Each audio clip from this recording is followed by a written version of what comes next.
единственият начин да се преодолее пропадналия участък. Следват 8 км труден преход. Покрай пътя стекат буйни потоци, а заради влажната почва склоновете постоянно пропадат. На няколко места пътят към безводно Кажи ми нещо, мамо. ето по този начин.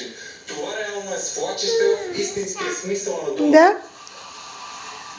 Иронията е, че в село Безводно през последните седмици има само вода. Шумящия се сняг, улиците са реки. След пътя, но токът вече е пуснат. Липсват обаче доставки на храна.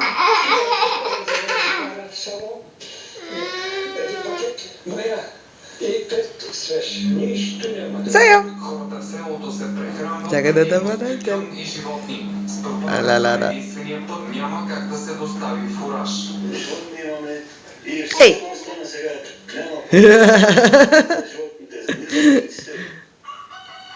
Другата изолация Я кажи, Лелю! свят преживяват Лелю! възрастните хора. Някои от тях имат нужда от лекарства и медицинска помощ. Автомобилът на Баба! изпълнява функцията на лидер. Деди!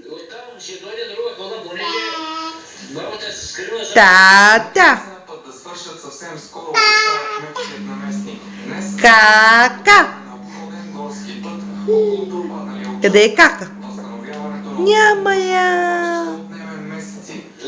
Няма ли я кака, мамо? Няма я! За здраве България от Безводно, Николай Василковски. Няма я кака, да? Какво е това, където правиш? Няма я, да. Къде е кака?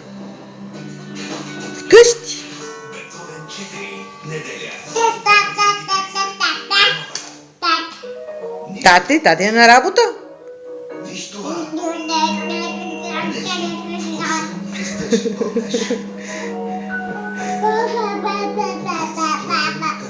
Баба, да.